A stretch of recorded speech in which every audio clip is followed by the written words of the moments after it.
জুলাই অভ্যুত্থানে গুম খুনের মামলায় যারা অন্যায় করেননি তাদের কাউকে হয়রানি করা হবে না, তবে যারা অপরাধী তাদের কোনো ছাড় দেওয়া হবে না বলে স্পষ্ট বার্তা দিয়েছেন আন্তর্জাতিক অপরাধ ট্রাইব্যুনালের নতুন chief prosecutor advocate Aminul Islam. এদিকে সদ্য বিদেয়ী চিফ প্রসিকিউটর তাজুল ইসলাম প্রত্যাশা করেন দায়িত্বে সফল হবেন আমিনুল ইসলাম। দীপু শিকদারের রিপোর্ট। নোভা এলইডি টিভি, ঝকঝকে ছবি, নিখুঁত শব্দ, 5 বছরের ওয়ারেন্টি। নোভা মানি সঠিক মান, নিশ্চিত সেবা। সকালে সরকারের এক প্রজ্ঞাপন জারি করে আইন মন্ত্রণালয়, যেখানে আমিনুল ইসলামকে আন্তর্জাতিক অপরাধ ট্রাইব্যুনালের নতুন চিফ প্রসিকিউটর হিসেবে উল্লেখ করা হয়।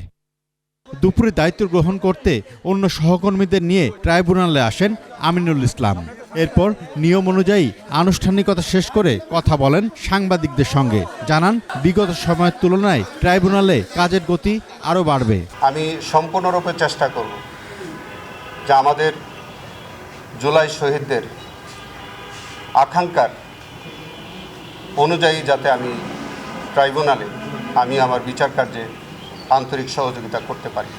একটা দলীয় সরকার ক্ষমতায় আসছে দেশের গতি বাড়ানোর জন্য, তো স্বাভাবিক কারণেই দলীয় সরকারের অধীনে যেসব আদালত এখন পরিচালিত হবে, যেসব পাবলিক প্রসিকিউটরের মাধ্যমে এবং আমি চিফ প্রসিকিউটরের মাধ্যমে, আপনারা বরঞ্চ প্রত্যাশা করতে পারেন গতি আরও বাড়বে। এই সময় তিনি আরও বলেন, যারা অপরাধ করেছে তারা কেউই আইনের হাত থেকে পার পাবে না। যারা কোনো অন্যায় করেনি তারা কোনো হয়রানির শিকার হবেন না, অন্তত প্রসিকিউশনের মাধ্যমে।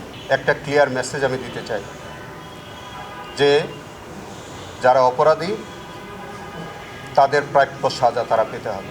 এর আগে নিজের প্রতিক্রিয়া জানান সদ্য বিদায়ী চিফ প্রসিকিউটর তাজুল ইসলাম। নতুন চিফ প্রসিকিউটর তার দায়িত্বে সফল হবেন বলেও প্রত্যাশা করেন তিনি। আমি তো মনে করি কোনো শঙ্কার কারণ নেই, এটা স্বাভাবিক প্রক্রিয়া। রাজনৈতিক সরকার যখন নতুন সরকার দায়িত্ব নেয়, নির্বাচিত সরকার, স্বাভাবিকভাবেই তাদের রাষ্ট্রের বিভিন্ন জায়গায় তারা তাদের পছন্দনীয় লোকজনকে বসাবেন। এটা হচ্ছে স্বাভাবিক। একটা কঠিন সময়ে যে কঠিন চ্যালেঞ্জ ছিল, সেগুলোর মধ্য দিয়ে আমরা বিচার প্রক্রিয়াকে এগিয়ে নেওয়ার চেষ্টা করেছি। নতুনরা কোনো সহযোগিতা চাইলে তা করতে প্রস্তুত বলেও জানান তাজুল ইসলাম। দীপু শিকদার, 21 টেলিভিশন, ঢাকা।